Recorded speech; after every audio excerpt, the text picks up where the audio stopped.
We want to turn now to Lana Zach and Anthony Salvanto for a look ahead to November's midterm elections. Lana? Hey there, Nicole. You know, it's always so interesting, not only looking at how these races are shaping up or who's going to ultimately end up controlling the House and the Senate, but what it says about our country. So, Anthony, what are we learning about the issues that are most important to people? So tonight we're talking a lot about these fights within the Republican Party, right? Now, Republicans probably don't want this to necessarily be an election about Donald Trump or even about the Republican Party and its direction. They want it to be about how things in the country are going because they're winning those voters who say that things are going badly. And one of the big things on this, one of the big drivers of this... Let me guess, economy? The economy. Yeah. And inflation specifically, right? We've seen as people are affected by it, as they're paying more at the gas pump, those are all things that lead them to either, and this is important, it's not that they're switching over to Republicans.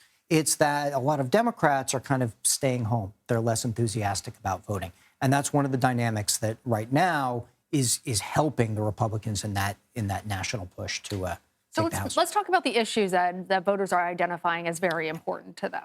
Well, one of the things that really caught our eye is first you look at everybody. What's very important? And we should point out for everybody, you can pick multiple ones, right? Okay. A lot of things can be important. But the economy comes out on top, and inflation specifically, like we just said.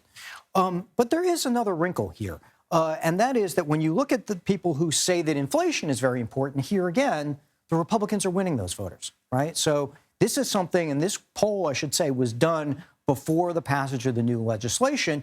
Maybe, and this is one of the key things to watch, maybe the Democrats can move the needle a little bit on this after that legislation. I think that's going to be one of the key things. Very interesting. Let's also look at Roe versus Wade and the effect of the Supreme Court's decision and subsequent states repealing the ability to have abortions.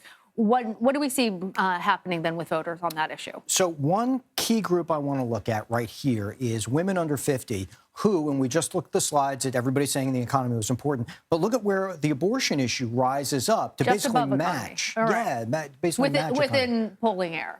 Yeah. Oh, yeah, definitely. It's all within the margin of error for these. So they're effectively tied on importance of this issue. Well, what does that tell you? Well, it means the Democrats, and we're seeing this already in some campaign ads, are going to start talking about that, start trying to motivate their base because they need to win women by wide margins. And that always goes to the big question, which is who's going to ultimately decide these issues, control of the House and Senate, and what are we seeing in that? Yeah. So a couple of things. One is on the House, just to give people the big picture, this is where it stands at the moment. And our latest estimate, which again was done, I'm going to say it was done a couple of weeks ago.